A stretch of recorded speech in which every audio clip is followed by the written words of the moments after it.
तो दोस्तों आज मैं एक्सप्लेन करने वाला हूँ 28 इयर्स लेटर की ट्रिलॉजी फिल्म के सेकंड पार्ट को, यानी कि बोन टेम्पल फिल्म को। और आप सभी की कन्वीनियंस के लिए मैं इसके पहले पार्ट यानी कि 28 इयर्स लेटर को इसी वीडियो में ऐड कर रहा हूँ। और जिन्होंने भी इसके पहले पार्ट को ऑलरेडी देख रखा है, समझ रखा है, तो वो डायरेक्टली पार्ट 2 पर यानी कि बोन टेम्पल पर स्किप कर सकते हैं। मैं स्क्रीन पर टाइम स्टैम्प दे दूंगा। ये मूवी काफी बेहतरीन होने वाली है और इस फिल्म की IMDb रेटिंग है 7.5 स्टार्स आउट ऑफ 10। और हाँ, इस ट्रिलॉजी के अंदर अभी फाइनल पार्ट आना बाकी है, यानी कि बहुत सारी चीजें आएंगी। और पहले मूवी यानी कि 28 डेज लेटर फिल्म के प्रोटैगनिस्ट यानी कि जिम को भी यहाँ पर दिखाया जाने वाला है। तो मूवी काफी इंटरेस्टिंग होगी। तो चलिए अब बिना किसी देरी के चलते हैं सीधा वीडियो की तरफ। तो इस मूवी की शुरुआत ठीक 2002 से ही होती है, जब रेज वायरस आउटब्रेक हो गया था। अब ये वायरस जो है ना, वो नॉर्मल वायरस से अलग सा है। अब जैसा कि इसका नाम रेज वायरस है, तो ये लोगों के अंदर गुस्से की भावना को पैदा करता है, जो कि एक्सट्रीम लेवल पर होती है। साथ ही साथ उनको वायलेंट भी वो कर देता है। इसमें सबसे खास बात यह है कि इसमें इंसान सोच समझ भी सकता है, यानी कि वो माइंडलेस ज़ॉम्बीज नहीं होते, but they become really violent, जैसे कि कोई जानवर हो। खैर तभी हमें कुछ बच्चों को दिखाया जाता है जो कि टेलीविजन के ऊपर टेलीटबी शो देख रहे थे। इन सभी बच्चों को इस कमरे के अंदर इसलिए ही रखा गया था ताकि इन्फेक्टेड ज़ॉम्बीज से इनको बचाया जा सके और बाहर की दुनिया में क्या हो रहा है इनको पता न चले। लेकिन अचानक से बच्चों को बाहर से बहुत से लोगों की चिल्लाने की आवाज आ रही थी, जिस वजह से सभी बच्चे बहुत डर गए थे। अब इनमें से एक बच्चा होता है जिसका नाम जिमी क्रिस्टल्स था, और वो दरवाजे के पास जाकर अपनी माँ को बुलाने लगता है। लेकिन तभी वायरस से इन्फेक्ट हुए ज़ॉम्बीज कमरे के अंदर आने लगते हैं और बच्चों पर हमला करने ही वाले थे। लेकिन जिमी दरवाजे के पीछे छिप जाता है और इसलिए वो ज़ॉम्बी से बच गया था। और जैसे ही वो बाहर निकलता है तो उसकी माँ उसे ये कहती है कि जिमी तुम यहाँ से चर्च में अपने पिता के पास भाग जाओ, क्योंकि अभी तक वो भी ज़ॉम्बी वायरस से इन्फेक्ट हो गई थी और वो जिंदा नहीं बचने वाली थी। जिसके बाद जिमी भागते हुए चर्च के अंदर पहुंच जाता है, जहाँ पर चर्च के अंदर ही उसके पिता बैठे हुए थे, जिनसे जिमी पूछता है कि आखिर ये सब हो क्या रहा था। अब उसके पिता यहाँ के पादरी होते हैं, तो वो उसको ये बताते हैं कि ये सब कुछ तो एक ना एक दिन होना ही था और ये सब कुछ हमारी भलाई के लिए ही गॉड कर रहे हैं। उसके पिता उसको बचाने के बजाय ज्ञान देने लगते हैं, जो कि काफी वियर्ड था, जैसे कि गॉड उन सभी के सिंस के लिए उनको पनिश कर रहे हैं, बेसिकली क्लेंजिंग कर रहे हैं। ही वाज लाइक कि कोई नहीं बचने वाला, तो आत्मसमर्पण कर दो। वो जिमी को अपना क्रूसिफिक्स देते हैं और ये कहते हैं कि वो खुद को सेफ रखे। और अब अपने पिता की इन सभी अजीब हरकतों को सुनकर जिमी को कुछ ठीक नहीं लगता। फिर वो यहीं पर चर्च के अंदर कहीं छुप जाता है कि तभी सभी ज़ॉम्बीज चर्च की खिड़की को तोड़कर फादर को भी ज़ॉम्बी वायरस से इन्फेक्ट कर देते हैं, बेसिकली खत्म कर देते हैं, जो कि दर्शाता है कि ह्यूमैनिटी ने कैसे अपने घुटने टेक दिए हैं इस वायरस के आगे। फिर जिमी को जैसे ही मौका मिलता है वो यहाँ से भाग जाता है। अब यहाँ से कहानी 28 साल आगे जाती है। खैर अब तभी हम एक छोटे से आयरलैंड लंडस फार्म को देखते हैं, जो कि चारों तरफ से पानी से घिरा हुआ था और इसलिए कोई भी वायरस से इन्फेक्ट हुआ व्यक्ति यानी कि ज़ॉम्बी इस आयरलैंड पर नहीं आ सकता। अब ये नेचुरल प्रोटेक्शन देता है इंसानों को, और इसी वजह से सभी बचे हुए लोग इसी आइलैंड पर रहा करते थे और यहाँ पर सभी लोग ज़ॉम्बी से सेफ थे। अब इस आइलैंड पर सभी लोग मिलकर रहा करते थे और एक दूसरे की हेल्प करते, और क्योंकि चारों तरफ समुद्र था इसलिए ज्यादातर लोग मछली पकड़कर अपना गुजारा कर रहे थे। और कभी कभी कई लोग शिकार पर भी मेन लैंड पर जाया करते। बेसिकली यहाँ के लोग जो थे ना वो स्कैवेंजर्स थे, और वो वहाँ पर कैसे जाते थे इसके बारे में मैं आपको भी समझाऊंगा। खैर अब इस आइलैंड के ऊपर हम जिमी को देख पाते हैं और यहाँ पर ऐसे कई लोग हैं, लेकिन यहाँ की जो मेन कहानी होगी वो जिमी और उसके परिवार की होने वाली थी। अब जिमी जो है उसकी पत्नी का नाम आयला था और उसके बेटे का नाम स्पाइक होता है। अब बात करें आयला के बारे में, तो वो काफी बीमार थी, लेकिन उसकी बीमारी काफी मिस्टीरियस होती है। कोई भी उसकी बीमारी का यहाँ पर इलाज नहीं मिल रहा था, किसी को समझ में भी नहीं आ रहा होता कि उसको दिक्कत क्या थी। अब जिमी अपने बेटे स्पाइक को शिकार पर लेकर जाना चाहता था, लेकिन जब ये बात उसकी माँ सुनती है तो वो जिमी पर काफी गुस्सा करती है कि स्पाइक अभी मात्र 12 साल का है और वो उसको शिकार पर ले जाना चाहता है और वो ऐसा नहीं होने देगी। वहाँ पर काफी खतरा है, वहाँ पर बहुत सारे ज़ॉम्बीज रहते हैं। लेकिन स्पाइक अपनी मम्मी को शांत करता है, उनसे झूठ बोलता है कि मैं तो स्कूल जा रहा हूँ, ना कि शिकार पर। फिर स्पाइक सैम से मिलता है, जो कि इनके परिवार जैसा ही था। वो काफी बूढ़ा होता है और वो स्पाइक से कहता है कि तुम बहुत बहादुर हो, तुम वापस जरूर आओगे। जिसके बाद स्पाइक अपने पिता जिमी के साथ शिकार पर निकल रहा था। अब स्पाइक पहली बार मेनलैंड पर शिकार के लिए जा रहा होता है, इसलिए सभी लोग उससे काफी खुश होते हैं, उसको चेयर भी कर रहे थे। इवन वो सेलिब्रेट करने के लिए भी तैयारी कर रहे होते हैं और ये एक रिचुअल जैसा था वहाँ पर, जैसे कि अंधेरे में उजाले की किरण थी। कोई भी जब पहली बार मेनलैंड पर जाया करता था उनके लिए सेलिब्रेशन रखा जाता,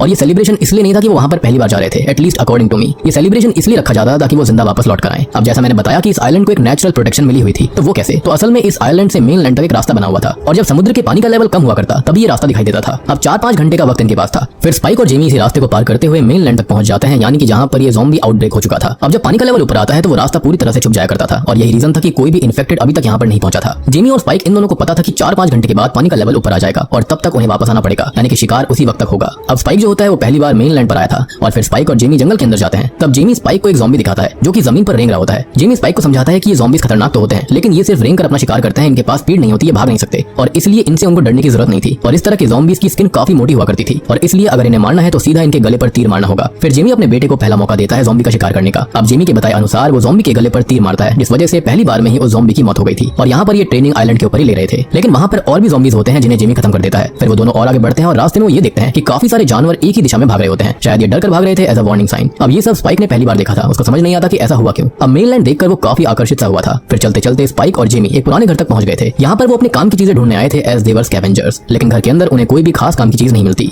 अब तभी एक कमरे से उनको आवाज आती है, और जब वो दोनों उस कमरे में जाकर देखते हैं तो उन्हें एक ज़ॉम्बी दिखता है, या फिर ये कहें कि इन्फेक्टेड पर्सन दिखता है जिसे किसी ने उल्टा लटकाया हुआ था। वो ज़ॉम्बी अभी भी जिंदा होता है। जिमी फिर स्पाइक से कहता है कि इसे मार दो, लेकिन स्पाइक डर जाता है और ये काम नहीं कर पाता। पर जिमी के बार बार कहने पर, उकसाने पर स्पाइक हिम्मत करके उस इन्फेक्टेड पर्सन को खत्म कर देता है। फिर ये दोनों वहाँ से निकल जाते हैं और जंगल के अंदर बढ़ते हैं। अब जंगल के अंदर इनको कुछ लाशें मिलती हैं जिन्हें बहुत ही बुरी तरह से मारा गया था। जिमी जब आसपास देखता है तो उसको समझ आ जाता है कि ये काम किसी आम इन्फेक्टेड का नहीं है, बल्कि रेज वायरस से इन्फेक्ट हुए लोगों का है। जब किसी में रेज वायरस चला जाता है तो वो बहुत ही ज्यादा खतरनाक हो जाते हैं, डेंजरस हो जाते हैं। ऐसे ज़ॉम्बीज ना सिर्फ ताकतवर होते हैं बल्कि वो सोच समझ भी सकते हैं, घर परिवार तक रख सकते हैं, और इसलिए जिमी स्पाइक से कहता है कि उनको तुरंत यहाँ से निकलना पड़ेगा। फिर ये दोनों चलते चलते एक खुले मैदान में पहुंच गए थे और उन्हें वो मैदान क्रॉस करना था। खैर अब तभी वो ये देखते हैं कि सामने से कुछ अल्फा ज़ॉम्बीज आ रहे थे जो कि खतरनाक होते हैं। वो चल सकते हैं, दौड़ सकते हैं, इंसानों का पीछा भी कर सकते हैं, यानी कि उनसे भी तेज वो भाग सकते थे। अब तभी जेमी ये कहता है कि उनको बचना होगा और वापस जाना होगा, तो ये तुरंत ही पीछे मुड़ जाते हैं, लेकिन अल्फा ज़ॉम्बीज़ उनके पीछे पड़ गए थे। काफी सारे इन्फेक्टेड पर्सन वहां पर आ जाते हैं और जेमी भागता भागता कुछ इन्फेक्टेड को मार भी देता है, लेकिन स्पाइक यहाँ पर कुछ कर नहीं पा रहा था, एज उसको इस चीज का एक्सपीरियंस नहीं था, ना ही उसके अंदर ताकत थी। फिर इन दोनों को एक घर दिखाई देता है और ये दोनों ही तुरंत उस घर की तरफ भाग जाते हैं, पर कुछ इन्फेक्टेड हुए लोग उनके पीछे वहां तक पहुंच जाते हैं और जेमी वहां पर भी काफी सारे इन्फेक्टेड लोगों को मार देता है। फिर किसी तरह वो दोनों उस घर के अंदर छुप जाते हैं और अपनी जान को बचाते हैं। अब जेमी ये कहता है कि आज रात हमको यहीं रुकना पड़ेगा, क्योंकि अगर वो बाहर गए तो अल्फा ज़ॉम्बीज़ उनको खत्म कर देंगे। वो इतने ताकतवर नहीं है, ना ही उनके पास इतने हथियार हैं। अब दूसरी ओर आइलैंड पर जितने भी लोग थे वो सभी स्पाइक और जेमी का इंतजार कर रहे थे सेलिब्रेट करने के लिए। जैसा कि मैंने बताया, स्पाइक पहली बार घर से बाहर गया था और इसलिए सभी लोग उसका इंतजार कर रहे थे, लेकिन ये दोनों अभी तक वापस नहीं लौट कर आए थे, क्योंकि वो अभी भी उसी घर के अंदर छुपे हुए थे। जेमी को लग रहा था कि अल्फा ज़ॉम्बीज़ जरूर उनके आसपास होंगे और इसलिए जेमी स्पाइक को कहता है कि रात यहीं बितानी होगी। तभी स्पाइक जो होता है वो दूर एक जगह पर आग जलती हुई देखता है। वो अपने पिता से पूछता है कि ये क्या है, तो उसके पिता ये कहते हैं कि उसको भी नहीं पता कि ये आग कौन जला रहा है, क्योंकि कभी भी वो दक्षिण दिशा की तरफ नहीं गया, यानी कि साउथ दिशा की तरफ। फिर जब रात में ये दोनों सो रहे होते हैं तो बाहर एक जानवर का झुंड उस घर के पास से निकलता है, जिनकी वजह से पुरानी बिल्डिंग हिलने लगी थी। घर काफी पुराना होता है और इसलिए वो टूट कर गिरने लगा था। फिर स्पाइक और जेमी तुरंत ही बाहर भाग जाते हैं और उनके निकलते ही पूरी बिल्डिंग गिर गई थी। जेमी कहता है कि अब तो वो वहां पर रुक ही नहीं सकते और उनको तुरंत घर वापस जाना होगा, पर समस्या ये थी कि अब पानी का लेवल ऊपर आ चुका होगा या फिर आ रहा होगा। फिर जेमी ये कहता है कि पानी शायद अभी भी घुटनों तक ही होगा और उनको किसी तरह तो क्रॉस करना ही पड़ेगा। फिर दोनों भागकर समुद्र तक पहुंच जाते हैं, जहां पर उन्हें वो रास्ता दिख रहा था। फिर अब जब वो दोनों सेफली उस रास्ते को क्रॉस कर लेते हैं तो दोनों काफी खुश थे कि फाइनली वो घर लौट जाएंगे। लेकिन जैसे ही वो पीछे मुड़ते हैं तो ये देखते हैं कि एक ज़ॉम्बी तेजी से उनकी तरफ भाग रहा था। फाइनली उसको भी रास्ता मिल गया था यहाँ तक आने का। अब ये देखकर दोनों घबरा जाते हैं और तुरंत ही घर की तरफ भागने लगते हैं। लेकिन दिक्कत ये थी कि ये इन्फेक्टेड पर्सन इनसे ज्यादा तेज था और रास्ते में स्पाइक गिर भी पड़ता है। दोनों के पास अब कोई तीर भी नहीं बचा हुआ था और वो दोनों ज़ॉम्बी से फाइट भी नहीं कर सकते थे, क्योंकि वो काफी थके हुए थे। पर फिर भी किसी तरह दोनों घर के दरवाजे तक पहुंच जाते हैं और चिल्लाकर हेल्प मांगते हैं, यानी कि बॉर्डर लाइन तक ये आ गए थे। फिर दरवाजे पर पहरा देने वाले कुछ लोग ज़ॉम्बीज़ के ऊपर अटैक कर देते हैं, जिससे कि वो वहीं पर खत्म हो जाता है और इन दोनों की जान बच जाती है।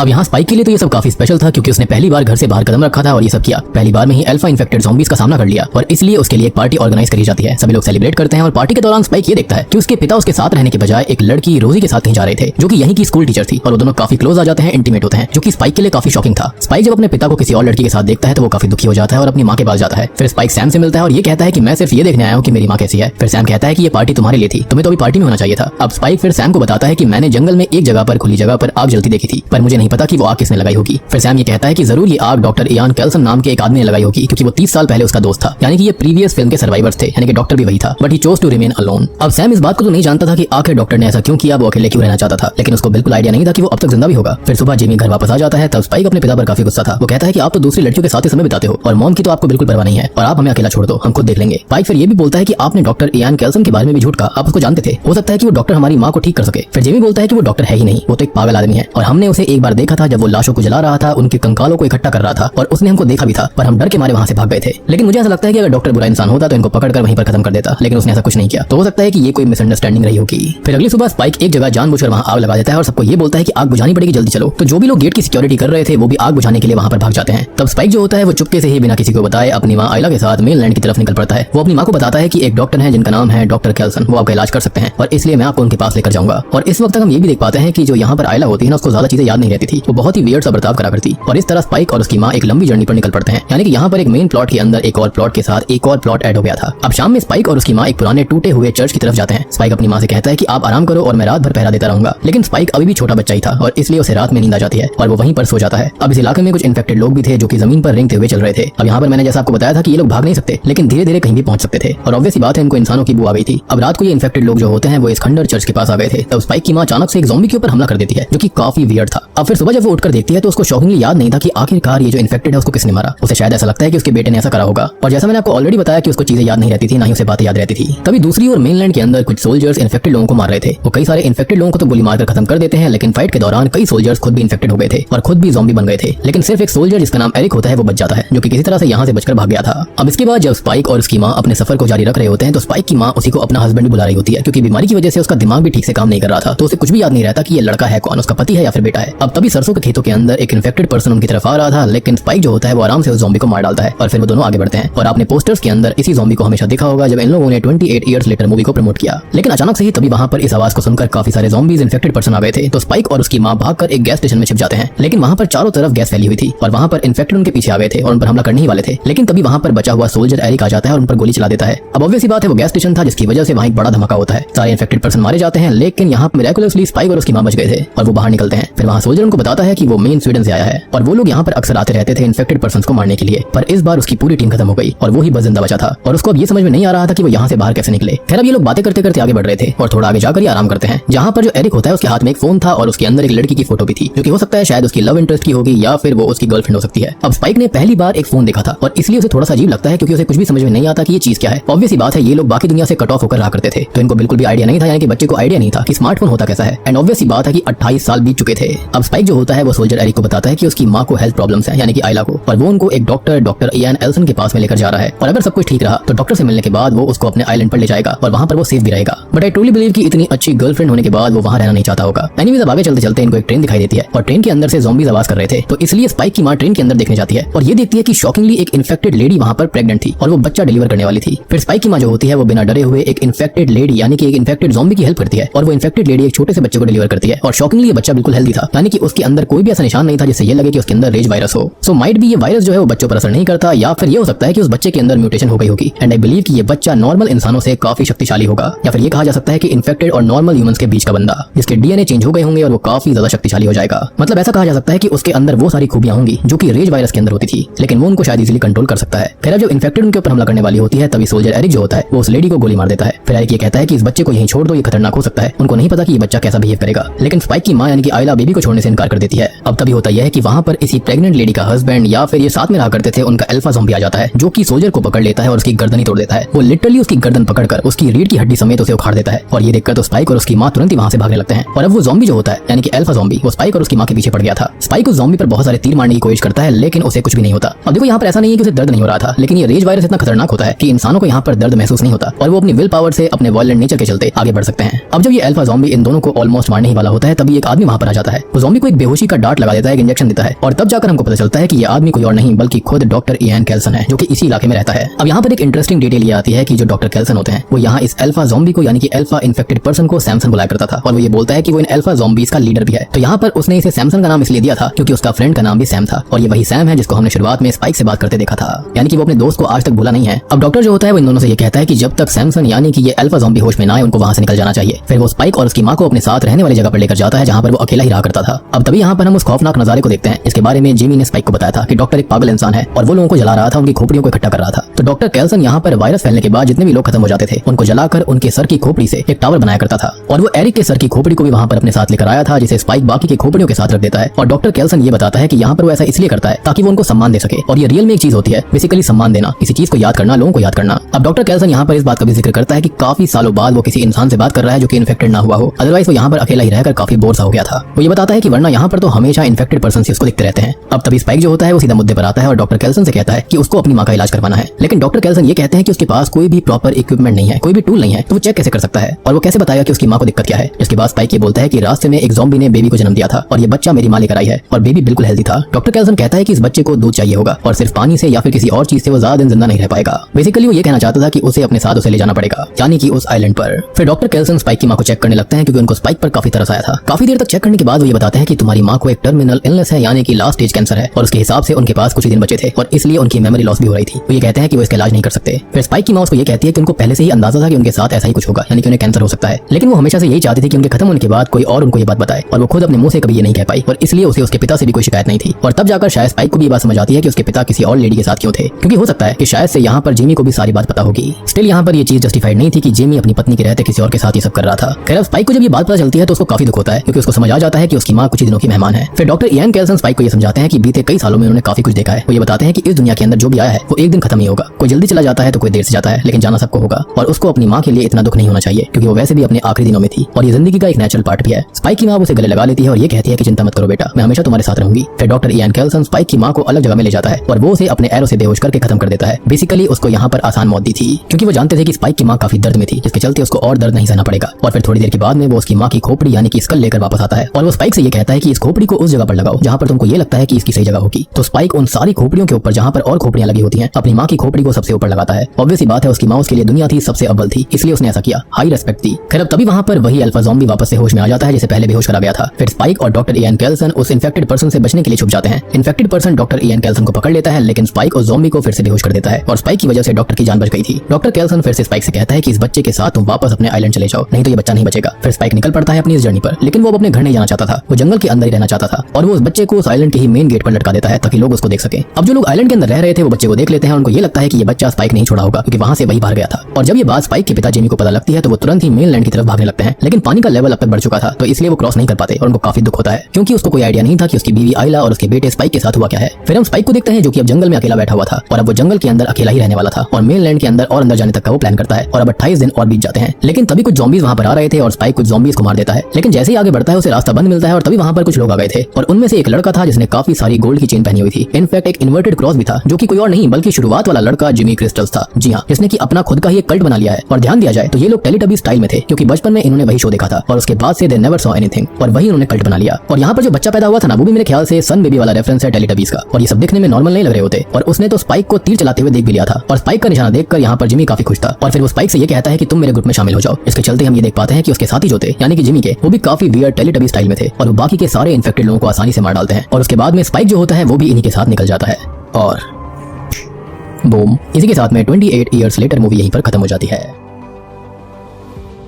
तो मूवी की शुरुआत 28 इयर्स लेटर मूवी के ठीक बाद होती है। 28 इयर्स लेटर की एंडिंग में स्पाइक उस ज़ॉम्बी से पैदा हुई बच्ची को अपने टाउन में छोड़कर खुद घर से दूर अकेला निकल गया था और रास्ते में उसके ऊपर ज़ॉम्बीज के झुंड ने हमला कर दिया और उसकी हेल्प वहां पर जिमीज की गैंग ने करी थी जो कि असल में सेटन को पूजने वाले साइकोपैथ्स हैं। और इनका लीडर है जिमी क्रिस्टल जिसने की बचपन में टेलीटबीज देखकर अपना दिमाग खराब कर लिया था। अब देखो इन जिमीज के अंदर यानी कि सर लॉर्ड जिमी क्रिस्टल के अलावा जो कि लीडर है उनके अलावा जितने मेंबर्स हैं उनके नाम मैं आपको बताता हूँ। तो सबसे पहले है जिमी इंग, Jemima, Jimmy Fox, Jimmy Jimmy, Jimmy Snake, Jimmy Jones और जिमी शाइट। खैर फिर हम सभी जिमीज को देखते हैं और लॉर्ड जिमी यानी कि इनका लीडर सबको ये कहता है कि उसके पिता यानी कि सेटन का आदेश है कि स्पाइक को एक मौका दिया जाना चाहिए और स्पाइक को जिमीज में से किसी एक के साथ लड़ना पड़ेगा, उसे हराना होगा और देन स्पाइक एक जिमी बन जाएगा और अगर स्पाइक हार गया तो स्पाइक का सैक्रिफाइस दिया जाएगा। खैर अब स्पाइक के पास कोई भी चॉइस नहीं थी इसलिए वो फाइट के लिए रेडी हो जाता है और उसके साथ लड़ने के लिए जिमी शाइट आ गया है। लेकिन जैसा कि हमको पता है कि जिमीज जो है वो एक नंबर के साइकोपैथ्स हैं और उन्हें तो ज़ॉम्बीज का जरा भी डर नहीं, तो वो स्पाइक से कैसे ही हार सकते थे। और यहाँ पर स्पाइक का जिमी शाइट के सामने जीतने का कोई भी मौका नहीं था। स्पाइक यहाँ पर पहले हार चुका था लेकिन जिमी शाइट स्पाइक को अंडर एस्टिमेट कर लेता है और स्पाइक इसी चीज का फायदा उठाकर जिमी शाइट की थाई के अंदर एक चाकू घुसा देता है। अब जिमी जो होता है पहले तो इस चीज को एक छोटी सी चोट समझकर इग्नोर करता है, हंसने लगता है, लेकिन जैसे ही वो स्पाइक के ऊपर हमला करने के लिए उस चाकू को अपनी थाई से बाहर निकालता है तो उसकी एक आर्टरी कट हो जाती है और उसका ढेर सारा खून निकलने लगता है और देखते ही देखते वो ब्लीडिंग की वजह से मारा जाता है। और जिमी शाइट का बेस्ट फ्रेंड जिमी फॉक्स भी उसको नहीं बचा पाता क्योंकि ये उनके रूल्स के सख्त खिलाफ था।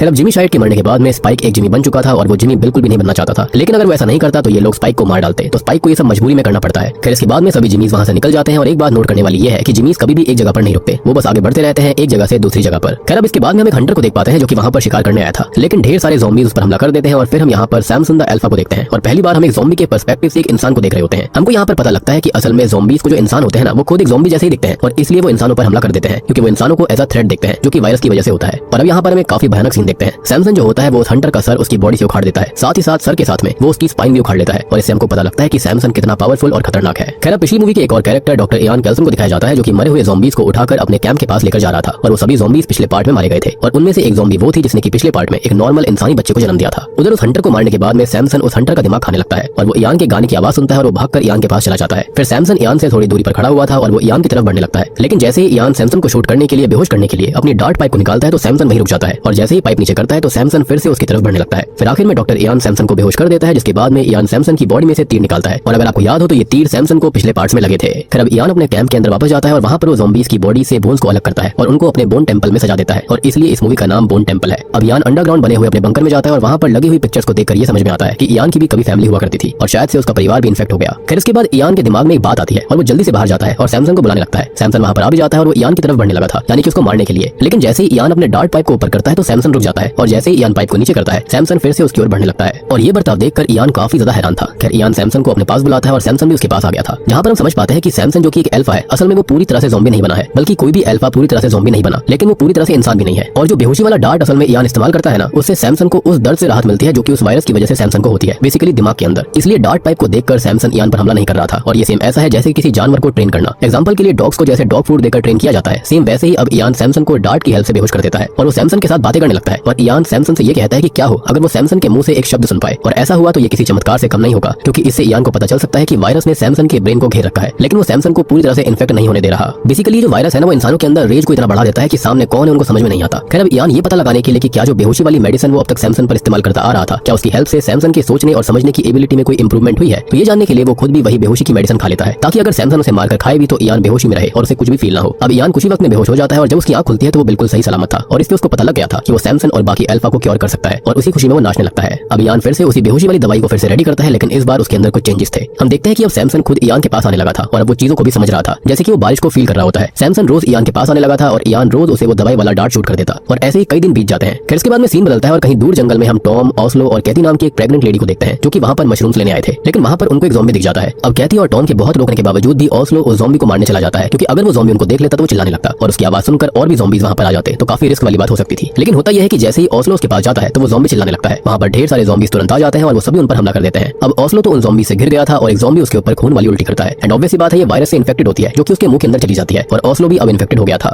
लेकिन टॉम और कैथी बचकर वापस अपने फार्म पर चले जाते हैं। अब फार्म में टोटल 6 लोग थे, जिनमें से एक को अभी ज़ॉम्बी ने मार दिया, यानी कि ओस्लो को। खैर घर के अंदर हम फार्म के owner George, made पॉला, caretaker Matthew और टॉम और कैथी जो कि कपल है उनको देखते हैं। ये दोनों जॉर्ज को ओस्लो की मौत के बारे में बताते हैं, लेकिन जॉर्ज को उससे ज्यादा किसी और चीज की चिंता थी। उन दोनों को बताता है कि कोई उनके घर आया है और ये थे जिमी जो कि उनके घर पर आ गए थे। अब यहाँ पर बाकी सब तो डरे हुए थे और चुपचाप बैठे थे, लेकिन कैथी उनसे पूछ रही थी कि वो वहाँ पर क्यों आए हैं और किसने उन्हें अंदर आने दिया। तो जिमी क्रिस्टल उन्हें बताने लगता है कि कैसे भगवान ने इंसानों को पनिश करने के लिए ये प्लेग यानी कि वायरस यहाँ धरती पर भेजा और वो अपने मालिक यानी कि सेटन के कहने पर चलते हैं, जिसने कि उन्हें कमांड दी है कि इंसानों का सैक्रिफाइस सेटन को दिया जाए। अब कैथी उन सबको वहाँ से जाने के लिए बोलती है, तो जिमी क्रिस्टल कहता है कि वो चले तो जाएंगे, लेकिन उससे पहले वो उन सबका सैक्रिफाइस देकर उन्हें मारेंगे। और ये सुनते ही मैथ्यू उन पर हमला कर देता है और बाकी सब भी, लेकिन जिमी उन सबको दबोच लेते हैं। लेकिन कैथी बचकर वहाँ से भाग जाती है। जिमी क्रिस्टल जिमी इंक को कैथी को पकड़कर लाने के लिए कहता है और साथ में उसे उनके रुकने के लिए कोई नई जगह ढूंढने के लिए बोलता है। खुद जिमी क्रिस्टल बाकियों के साथ में मैथ्यू, जॉर्ज, टॉम और पॉला को पकड़कर बांड में ले जाता है। हम देखते हैं कि जब जिमी इंक जा रही थी तब उस पर एक ज़ॉम्बी हमला कर देता है और वो बिना डरे ही उसको आसानी से मार डालती है, जैसे कि वो कोई खिलौना हो। खैर थोड़ी दूर जाने के बाद में जिमी इंक इयान के कैंप के पास पहुंच जाती है और वो वहाँ पर हड्डियों से बने हुए टावर्स देखती है। वो वहाँ पर आयोडीन से रेड पेस्ट से कवर हुए इयान को सैमसन के साथ देखती है और वो सोचने लगती है कि इयान ही सेटन है। एक तो इयान की स्किन आयोडीन की वजह से लाल थी, दूसरा वो बहुत सारी बोन्स और स्कल से बने टावर्स के बीच खड़ा हुआ था, और तीसरा कि उसने एक अल्फा ज़ॉम्बी को टेम करा हुआ था जो कि किसी भी इंसान की रीढ़ की हड्डी को पलक झपकते ही बॉडी से अलग कर सकता था। मीनवाइल बांड के अंदर जिमी क्रिस्टल ने टॉम, जॉर्ज, मैथ्यू और पॉला को बांधकर लटका दिया था। वहीं बांड के अंदर हम कैथी को देखते हैं जो कि ऊपर छुपी हुई थी। यहाँ पर जिमी क्रिस्टल उनको बताता है कि वो सेटन का बेटा है और सेटन ने उससे ये कहा है कि हर जगह घूमकर इंसानों को ढूंढो और उनका सैक्रिफाइस दे दो, और उन्होंने उसे 7 लोगों की एक आर्मी बनाने को भी कहा है जिसे वो 7 फिंगर्स बुलाता है।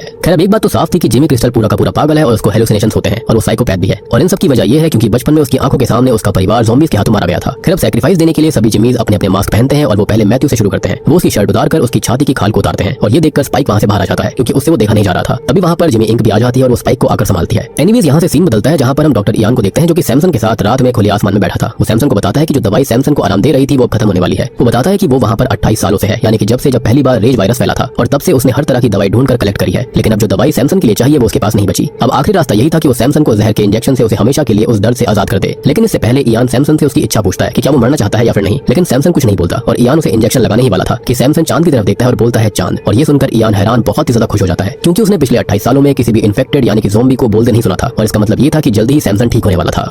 मीनवाइल बार्न के अंदर में जिमीज ने जॉर्ज, मैथ्यू और पॉला की स्किन उनकी बॉडी से उतार दी थी, और जिमी क्रिस्टल यहाँ पर टॉम को एक मौका देता है जैसे कि उसने स्पाइक को दिया था कि वो जिमीज में से किसी एक को मार दे तो वो टॉम को जिंदा छोड़ देगा, और टॉम भी इसके लिए हाँ कर देता है और वो जमाइमा को चुनता है क्योंकि वो कमजोर सी लग रही थी। लेकिन जैसे ही टॉम जमाइमा से लड़ना शुरू करता है वो उसके ऊपर टूट पड़ती है और उसने टॉम को अधमरा कर दिया था, और फिर जैसे ही वो टॉम को मारने वाली थी ऊपर से कैथी एक हुक नीचे फेंकती है जो कि जमाइमा के सर में आकर घुस जाता है और जमाइमा ऑन द स्पॉट मारी जाती है। अब कैथी वहाँ से भाग जाती है और टॉम एक सिलेंडर की मदद से आग लगाता है और वो जिमी को जला देता है, लेकिन जिमीज टॉम को तीर मारकर उसे खत्म कर देते हैं। खैर कैथी भाग गई थी तो जिमी क्रिस्टल स्पाइक को उसके पीछे जाने के लिए कहता है और उसको पकड़कर लाने के लिए बोलता है, और जब स्पाइक कैथी को पकड़ने जाता है तो वो कैथी से कहता है कि वो भी उसे अपने साथ ले जाए, और ये सुनकर कैथी उसके पास आती है और स्पाइक पर हमला करके वहाँ से भाग जाती है क्योंकि कैथी की नजरों में तो स्पाइक भी जिमीज में से एक था। खैर अब क्योंकि स्पाइक कैथी को पकड़ नहीं पाया तो जिमी क्रिस्टल ये कहता है कि सेटन उससे स्पाइक का सैक्रिफाइस मांग रहे हैं, और स्पाइक कहता है कि उसने कैथी को मार दिया है लेकिन उसकी बॉडी जंगल में पड़ी है और वहाँ पर बहुत ज्यादा अंधेरा है। अब जिमी क्रिस्टल कहता है कि स्पाइक झूठ बोल रहा है और उसके साथ क्या करना है ये बात वो सेटन से पूछकर बताएगा, तो जिमी इंक कहती है कि क्यों ना खुद सेटन से ही पूछ लिया जाए कि स्पाइक के साथ क्या करना है। अब इस बात से हैरान होकर जिमी क्रिस्टल पूछता है कि वो ये क्या बोल रही है, तो वो बताती है कि उसने सेटन को देखा है, लाल स्किन, हड्डियों का बना हुआ कैसल और डीमन फ्रेंड यानी कि अल्फा सैमसन। फिर इसके बाद में हम सैमसन को देखते हैं जिसे हम एक बैरी खाता देखते हैं, और इससे हमको पता चलता है कि सैमसन धीरे धीरे अपनी सेंसेस में आ रहा था, यानी कि इंसानी सेंसेस में, और वो चीजों का मतलब ढूंढ रहा होता है। तभी हम डॉक्टर इयान को भी देखते हैं जो कि सैमसन के लिए एक स्ट्रॉन्ग मेडिसिन तैयार कर रहा था, और मेडिसिन रेडी होने के बाद इयान बाहर आता है और वो सैमसन को आवाज लगाता है, और ये सारी चीजें जिमी क्रिस्टल और बाकी जिमीज दूर छिपकर ही देख रहे थे। और जब सभी जिमीज जिमी क्रिस्टल से बार बार पूछ रहे थे कि क्या इयान ही जिमी क्रिस्टल के पिता है, तो जिमी क्रिस्टल को मजबूरी में हाँ करना पड़ता है, यानी कि ये बेवकूफ जो कि सन की था वो अपनी ही बातों में फंस गया था। अब जो स्पाइक था उसको तो पहले से अच्छे से पता था कि इयान जो है वो डॉक्टर है ना कि कोई सेटन है, लेकिन वो चुप रहता है और जिमी क्रिस्टल खुद इयान से बात करने चला जाता है। उधर जंगल के अंदर हम सैमसन को देखते हैं जिसकी मेमोरीज भी अब धीरे धीरे वापस आ रही थी और उसे अपने पास्ट के विजन्स आ रहे होते हैं। फिर हम जिमी क्रिस्टल को देखते हैं और वो उस हड्डियों से बने कैसल को देखकर बहुत ही ज्यादा शॉक्ड हो जाता है। हजारों हड्डियों से बने पिलर्स और ढेर सारे स्कल से बना एक टावर था जिसको देखकर किसी की भी रूह कांप जाए, जिसको देखकर कोई भी इयान को सेटन समझ लेगा। खैर जिमी क्रिस्टल भी इयान को सेटन ही समझ रहा था और वो इयान को डैड बुलाता है, और जिमी इयान से पूछता है कि क्या वो सेटन है, और ये सुनते ही इयान सारी बात समझ जाता है और वो जिमी क्रिस्टल को बताता है कि वो सेटन नहीं है और उसकी स्किन लाल है क्योंकि उसने आयोडीन की पेस्ट लगाई हुई है और इन्फेक्शन से बचने के लिए ऐसा किया गया है, और वो जो बोन्स और स्कल्स हैं वो मरे हुए लोगों और इन्फेक्टेड लोगों की है, और वो कोई कैसल नहीं है बल्कि एक टेंपल है। खैर अब हम स्पाइक को देखते हैं और वो जिमी इंक से ये पूछता है कि क्या हो अगर इयान सेटन ना हो और बस एक बूढ़ा व्यक्ति हो जिसे उन्हें अकेले छोड़ देना चाहिए। तो जिमी इंग कहती है कि वो पक्का सेटन ही है। फिर वो स्पाइक के पास बैठ जाती है और कहती है कि बात ये नहीं है कि इयान सेटन है या फिर नहीं, बल्कि बात ये है कि क्या जिमी क्रिस्टल सेटन का बेटा है या फिर नहीं। खैर हम इयान और जिमी क्रिस्टल को देखते हैं और इयान जिमी से पूछता है कि उसकी फैमिली कहाँ पर है। तो जिमी बताता है कि जब वो छोटा था तब उसका परिवार ज़ॉम्बीज़ के द्वारा खत्म कर दिया गया था। वो खुद तो बच गया क्योंकि वो चर्च में छिप गया था। खैर अब इयान जिमी से पूछता है क्या उसको अपनी पुरानी जिंदगी याद है। तो यहाँ पर वो ये कहता है कि नहीं, बस कुछ फ्रेगमेंट्स याद है, like computer, car, cell phones, बस इतना ही। अब इयान यहाँ पर ये समझ चुका था कि जिमी क्रिस्टल असल में एक स्किज़ोफ्रेनिक है और उसको ये लगता है कि सेटन उससे बातें करता है और वही उसका पिता है। जबकि जिमी क्रिस्टल के पिता तो एक प्रीस्ट हुआ करते थे जिसका ये मानना था कि ये वायरस नहीं है बल्कि ये गॉड की पनिशमेंट है इंसानों के लिए, यानी कि उनके किए गए सिंस की सजा है। और जिमी क्रिस्टल की आंखों के सामने ही उन ज़ॉम्बीज़ ने उसके पिता को मार डाला था और इन सबका ट्रॉमा समय के साथ चेंज होकर जिमी क्रिस्टल के लिए स्किज़ोफ्रेनिया बन गया। खैर अब जिमी क्रिस्टल इयान को सेम वैसा ही करने के लिए कहता है जैसा वो बोले, वरना वो उसको मार डालेगा बहुत ही बुरी तरह से, और इयान उसकी बात मान जाता है। फिर जिमी क्रिस्टल वापस चला जाता है और वो जाकर बाकी जिमीज़ को कहता है कि उसके पिता सेटन यानी कि इयान उनसे कल रात को मिलेंगे, लेकिन कोई भी उनसे तब तक बात नहीं करेगा, ना कोई सवाल पूछेगा, क्योंकि वो सिर्फ अपने बेटे यानी कि जिमी क्रिस्टल से ही बात करेंगे। और ये बात सुनकर जिमी इंग को जिमी क्रिस्टल पर शक हो जाता है कि वो सेटन का बेटा है ही नहीं। खैर फिर हम सैमसन को इयान के साथ देखते हैं और सैमसन बेहोशी की हालत में था और इयान उसको बताता है कि वो इतने सालों से अकेला रह रहा है तो उसे कभी भी मरने का डर नहीं रहा, लेकिन अब जब उसका काम पूरा हो गया है और उसने इन्फेक्शन का क्योर ढूंढ लिया तो अब उसको डर लग रहा है कि अगर उसे कुछ हो गया तो सैमसन का ध्यान कौन रखेगा और लोग गलत समझकर उसको मार न डालें। फिर वो उसे ये बताता है कि कल रात कुछ लोग आने वाले हैं और उनके लिए उसे कुछ प्रिपरेशन करनी होगी। सो इसलिए इयान फाइनली सैमसन को वो दवाई देता है जिसकी उसने डोसेज बढ़ा दी थी और कुछ बदलाव भी किए थे। इयान सैमसन को ये बताता है कि इन्फेक्टेड लोग उन पर अटैक करते हैं जो कि इन्फेक्टेड है ही नहीं, और शायद वो अटैक इसलिए करते हैं क्योंकि उन्हें किसी तरह का खतरा नॉन इन्फेक्टेड लोगों में दिखाई देता है, लेकिन उसने कई इन्फेक्टेड लोगों को बच्चों को मरते देखा है और बच्चों से तो किसी को खतरा नहीं है। इयान की रिसर्च के हिसाब से उस रेज वायरस की वजह से इन्फेक्टेड लोगों को एक डिसऑर्डर होता है जिसको हिप्नोसिस कहते हैं। इसके अंदर पेशेंट को वो चीजें दिखने लगती हैं जो कि असल में एग्जिस्ट ही नहीं करती। बेसिकली उनका दिमाग उनसे ट्रिक खेलता है, वो भी इस रेज वायरस की वजह से। फिर सीन अगली सुबह पर आता है और स्पाइक देखता है कि सभी सो रहे हैं तो वो वहां से भागने की कोशिश करता है, लेकिन जिमी फॉक्स जाग जाता है और वो स्पाइक को जकड़कर पकड़ लेता है। अब वो स्पाइक के मुंह के अंदर अपने चाकू को घुसाने वाला था, यानी कि अपने बेस्ट फ्रेंड जिमी शाइट की मौत का बदला लेने वाला था, लेकिन तभी वहां पर जिमी इंग आकर जिमी फॉक्स को मार डालती है और वो स्पाइक को बचा लेती है। बेसिकली इनकी ट्यूनिंग हो गई थी। स्पाइक जिमी इंग से ये कहता है कि वो वहां से दूर जाना चाहता है, तो जिमी इंग कहती है कि वो कहीं नहीं जा सकते और अगर स्पाइक को जिंदा रहना है तो उसे उसके साथ ही रहना होगा। और वो स्पाइक को ये भी बताती है कि जिमी क्रिस्टल झूठ बोल रहा था कि वो सेटन का बेटा है, क्योंकि उसने आज से पहले वो हड्डियों से बनी जगह नहीं देखी थी, और अगर वो वाकई में सेटन का बेटा होता तो उसको इन चीजों के बारे में पता होता। खैर अब इसके बाद में जिमी इंग जाकर जिमी क्रिस्टल को झूठ बताती है कि जिमी फॉक्स वहां से भागने की कोशिश कर रहा था क्योंकि वो जिमी क्रिस्टल के पिता से मिलने से डर रहा था और इसलिए उसे उसको मारना पड़ा, लेकिन जिमी क्रिस्टल कहता है कि ऐसा कुछ नहीं हुआ था और जो हुआ था वो उसके पिता उन्हें आज रात बताएंगे। खैर अब हम इयान को देख पाते हैं जो कि सैमसन को आवाज लगा रहा होता है और फिर हम सैमसन को देखते हैं जिसको धीरे धीरे अपनी सारी पुरानी यादें वापस आ रही थी और हम उसको अपने हाथों को धोता वो भी देखते हैं और अब उसने अपनी बॉडी को एक कपड़े से ढक भी लिया था। फिर इसके बाद फिर वो उसी ट्रेन में जाकर बैठ जाता है और हम उसके बचपन के एक फ्लैशबैक को देखते हैं जिससे हमको पता लगता है कि बचपन में सैमसन अपने परिवार के साथ उसी ट्रेन में ट्रैवल कर रहा था और उसी वक्त वो रेज वायरस फैल गया था, जो कि मुझे लगता है ट्रेन टू बुसान वाला रेफरेंस भी है। खैर तभी वो इन्फेक्ट हुआ था और अब जैसे ही वो वापस होश में आता है तो हम देखते हैं कि उसके सामने ज़ॉम्बीज़ खड़े हुए थे और सैमसन उनमें से एक ज़ॉम्बी को ये कहता है कि उसके पास टिकट नहीं है और इस बात से साफ हो जाता है कि सैमसन अब वायरस के असर से बाहर था। लेकिन ये बात ज़ॉम्बीज़ को भी पता चल गई थी और वो सैमसन पर हमला करने लगते हैं। अब एक एक करके वहां पर ढेर सारे ज़ॉम्बीज़ आ गए थे और वो सभी सैमसन पर अटैक करने लगते हैं, लेकिन सैमसन जो था वो वायरस से तो आजाद था, लेकिन अभी भी उसकी बॉडी पावरफुल थी और उसमें अभी भी वही ब्रूट स्ट्रेंथ थी और इसी ब्रूट स्ट्रेंथ की वजह से सैमसन सभी ज़ॉम्बीज़ को अकेला ही संभाल लेता है। लेकिन वहां पर और भी ज्यादा ज़ॉम्बीज़ आ गए थे। खैर इसके बाद में हम इयान को देखते हैं जो कि रात के लिए पूरी तैयारी करने लगता है और वो किसी तरह का पाउडर बना रहा था। फिर वो पूरी जगह को कैंडल से सजा देता है और पेट्रोल की हेल्प से एक सर्कल बनाता है और फिर वो अपना म्यूजिक बॉक्स और एक हैवी मेटल रॉक की कैसेट लेकर बाहर आ जाता है और वो सब कुछ एकदम अच्छे से कर रहा था। ऐसा लग रहा था कि जैसे वो जिमीज को ठिकाने लगाने के लिए ऐसा कर रहा हो। अब होता यह है कि रात में जिमी क्रिस्टल और बाकी जिमीज बोन टेंपल पर आ जाते हैं और जिस माहौल को इयान ने क्रिएट कर दिया था उनको देखकर उनको तो यकीन हो गया था कि इयान ही सेटन है। अब वो सभी अपने अपने मास्क पहन लेते हैं और जैसे ही वो सभी वहां पर एंटर होते हैं वो अपने सामने एक उल्टा क्रॉस देखते हैं और तभी इयान वो म्यूजिक प्ले करता है और वो ऐसे परफॉर्मेंस देता है कि सभी चौंक जाते हैं और इयान वो पाउडर सभी के फेस पर ब्लो कर देता है जो कि उसने बनाया था, जिसकी वजह से होता यह है कि सभी को हेलुसिनेशंस होने लगते हैं और अंत में जो आग से खेलने वाली परफॉर्मेंस इयान देता है वो तो एकदम आउटस्टैंडिंग थी। और मैंने आपको बताया ना कि यहाँ पर वो बहुत कुछ करने वाला था, बेसिकली इन सबको ठिकाने लगाने की सोच रहा था। कहीं ना कहीं इयान समझ चुका था कि ये सब के सब भटके हुए हैं, सबको यहाँ पर जिमी क्रिस्टल ने भटकाया है। खैर अब इन सबके बाद में इयान सबके सामने आता है और वो सबको अपने सामने झुकने के लिए कहता है और फिर वो खुद को एज सेटन इंट्रोड्यूस करता है। फिर जिमी क्रिस्टल ये कहता है कि क्या इयान यानी कि सेटन यही चाहते हैं कि वो सारे के सारे नॉन इन्फेक्टेड लोगों को यानी कि इंसानों को ढूंढकर खत्म कर दे और इयान को मजबूरी में हाँ बोलना पड़ता है। अब जिमी क्रिस्टल कहता है कि क्या वो ये चाहते हैं कि सभी जिमीज उसके यानी कि जिमी क्रिस्टल के एक बार कहने पर अपनी जान दे दे और ये भी कि वो अपनी आर्मी और बढ़ाए, तो इयान को फिर से मजबूरी में हाँ बोलना पड़ता है। अब जिमी क्रिस्टल बाकी सबके साथ वहां से जाने लगता है, लेकिन इयान जो होता है वो स्पाइक को मास्क नहीं पहचान लेता है उसकी आंखें देखकर और वो स्पाइक को अपने पास बुलाता है, उसका मास्क उतारता है। इयान स्पाइक को देखकर बहुत खुश था और वो जिमी क्रिस्टल को एक आखिरी कमांड देता है कि जैसे जीसस को क्रूसीफाइड होना पड़ा था वैसे ही अब जिमी क्रिस्टल को भी क्रूसीफाइड होना पड़ेगा क्योंकि वो उसका यानी कि सेटन का बेटा है। अब ये सुनने के बाद जिमी क्रिस्टल उसका ये कमांड पूरा करने से मना कर देता है और वो ये कहता है कि इयान कोई सेटन नहीं है और वो इयान के पेट में एक चाकू से स्टैब कर देता है और फिर वो जिमी जोन्स और जिमी स्नेक को ऑर्डर देता है कि वो जिमी इंग को मार दे, लेकिन जिमी इंग उल्टा उन दोनों को ही मार डालती है। फिर हम ये देखते हैं कि स्पाइक ने गुस्से में आकर जिमी क्रिस्टल की छाती में वही चाकू स्टैब किया था जो कि उसने इयान को स्टैब किया और जिमी क्रिस्टल अब नीचे गिर पड़ता है। अब इयान जिमी इंग को बताता है कि वो कोई सेटन नहीं है, तो जिमी इंग कहती है कि फिर भी उसने माहौल बहुत अच्छा बनाया था और भले ही वो सेटन हो या फिर नहीं, लेकिन वो उसकी आखिरी कमांड जरूर पूरी करेगी। जिसके बाद हम देखते हैं कि इयान अपनी आखिरी सांसें गिन रहा था और उसको पता था कि अब वो बचेगा नहीं, तो वो उन दोनों को वहां से कहीं दूर जाने के लिए कहता है। फिर वो दोनों वहां से जाने लगते हैं और जिमी इंग स्पाइक को बताती है कि उसका असली नाम है कैली। उनके जाने के बाद में हम देखते हैं कि उन दोनों ने जिमी क्रिस्टल को वाकई में क्रूसीफाइड कर दिया था, वो भी उल्टे क्रॉस पर। फिर थोड़ी देर के बाद में वहां पर सैमसन आता है और वो बिल्कुल ठीक हो चुका था। हम यहाँ पर देखते हैं कि जिमी क्रिस्टल को सैमसन सेटन जैसा दिख रहा था और इससे कंफर्म हो जाता है कि जिमी क्रिस्टल को वाकई में दिक्कत थी, यानी कि उसे स्किज़ोफ्रेनिया था। खैर अब सैमसन यहाँ पर इयान को थैंक यू बोलता है उन सब चीजों के लिए जो कि उसने उसके लिए की थी और अब इयान यहाँ यहाँ पर फाइनली मोमेंटो मोराई बोलता है और मारा जाता है। और शायद से इसका मतलब ये था कि जब वो खत्म हो जाए तो उसकी भी हड्डी को यानी कि उसके स्कल को यही बोन टेम्पल के अंदर सजाया जाए। खैर अब सैमसन इयान की डेड बॉडी को उठाकर वहां से चला जाता है और जिमी क्रिस्टल अपने पिता यानी कि सेटन को आवाज लगाता रहता है और हम देखते हैं कि थोड़ी देर बाद वहां पर सैमसन वापस आता है और वो जिमी क्रिस्टल को मार डालता है क्योंकि उसने ही इयान को मारा था। फिर अब यहाँ से कहानी शिफ्ट होती है और हम जिम और उसकी बेटी सैम को देखते हैं। जी हाँ, जिम 28 डेज लेटर मूवी का प्रोटैगनिस्ट है और वो उन सर्वाइवर्स में से एक है जो कि 28 साल पहले बच गए थे। अब 28 डेज लेटर मूवी की एंडिंग में जिम और सेलिना बच गए थे और सैम जिम और सेलिना की ही बेटी है। खैर उन्हें बाहर से किसी की आवाज आती है और वो दोनों अपनी अपनी गन्स लेकर बाहर जाते हैं और वो ये देखते हैं कि ढेर सारे ज़ॉम्बीज यानी कि रेज वायरस से इन्फेक्ट हुए लोग दो लोगों का पीछा कर रहे थे और ये दो लोग कोई और नहीं बल्कि जिमी इंक यानी कि कैली और स्पाइक थे। और इसके बाद में सैम के कहने पर जिम उन दोनों की हेल्प करने निकल जाता है